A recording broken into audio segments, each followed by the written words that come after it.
Hello, everybody. It's Slushy, and welcome back to another video. And today I'm going to be reviewing Last Night in Soho. For sure, downtown.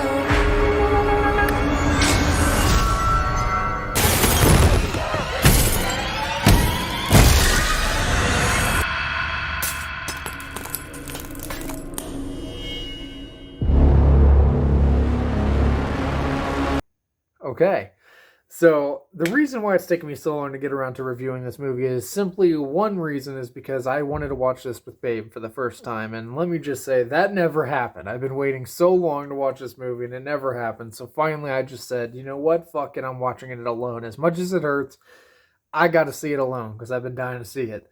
So today, not even like 20 minutes ago, I watched it, and wow, not even going to beat around the bush. This film is absolutely fucking amazing. If you like a good old what the fuck just happened kind of movie, Last Night in Soho is way up your alley. Like, seriously, I didn't know what to expect from it. I've seen the trailers, I knew what it was about and stuff, but I just didn't know what it was going to offer. And I love movies like that. I gotta say, the twist and turns throughout this movie really remind me of something that James Wan can conjure up. Get it? Because James Wan did the Conjure, whatever. Because he did Saw, and Saw was very fucking surprising. When the ending comes for Saw, you're kind of like, your mind just blows the fuck up because you're like, whoa, I did not see that coming for a mile. Same thing with Last Night in Soho. Edgar Wright is a fantastic director. I've loved all his movies, even his more comedy, his comedy movies and stuff like Shaun of the Dead, and I think Hot Fuzz he directed. There's another one I'm missing, but he did another movie similar with the guys Nick Frost and Simon Pegg from Shaun of the Dead and Hot Fuzz. And he did a movie called Baby Driver, and that movie was absolutely fantastic. I really just love the guy's work. He has an interesting view on cinema, and he has a really good eye for everything, too. He's really good at capturing moments, and I know this part that I'm about to mention has a lot to do with the cinematographer, but the director definitely has a huge part in this, and I'm going to talk about the cinematography for this film and how this film looks and how it's shot and stuff, because the look of it is absolutely stunning and beautiful. Reminds me of something from a Dario Argento film. Honestly, through and through, this feels like a Dario Argento film or a Lucio Fulci film. One of those like classic Italian pictures. I said pictures like I'm fucking 80 years old. Films. Jesus Christ. It reminds me a lot of those. It's not like super giallo or anything like that. I believe I'm pronouncing that right, but it definitely has those Italian horror film vibes. It's not all horror 100% of the time.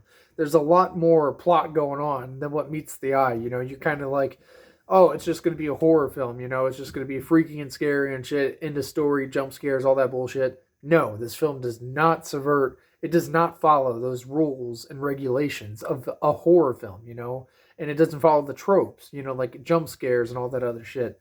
It's very unique in its own way. It does remind me of those films, like I mentioned, like Dario Argento and Lucio Fulci, but overall, it's very much its own thing. Edgar Wright provides such a cool plot and look for this film. It's got its own personality. Last Night in Soho almost doesn't even fit into a specific genre because it's like it's got its own thing going. There's not really many other films I can compare to it. I'd say as far as the look, I would compare it to Suspiria, but the film itself, dude, it's in a ball game of its own. I really enjoy it.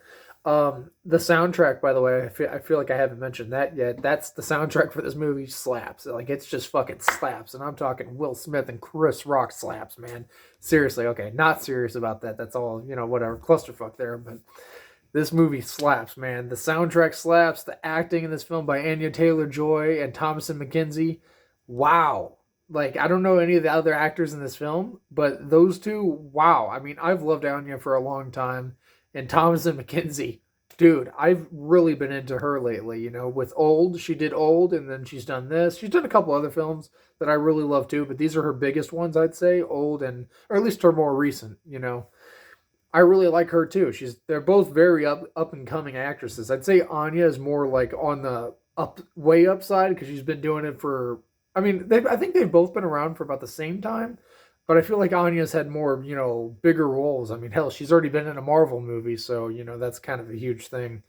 But either way, my opinion on Last Night in Soho is it's a fantastic horror drama film. If you want to watch a film that's going to intrigue you, it's going to make you guess on what's going on. It's going to keep you interested. It's beautiful to look at. It's amazing to even just listen to. Even if you had this movie on in the background, I mean, it'd be fucking amazing. It's got such a good soundtrack that it's like it's good for everything. I mean, even if you're not going to be paying full attention. So yeah, I'm going to go ahead and give Last Night in Soho the very obvious 10 out of 10 that it definitely deserves.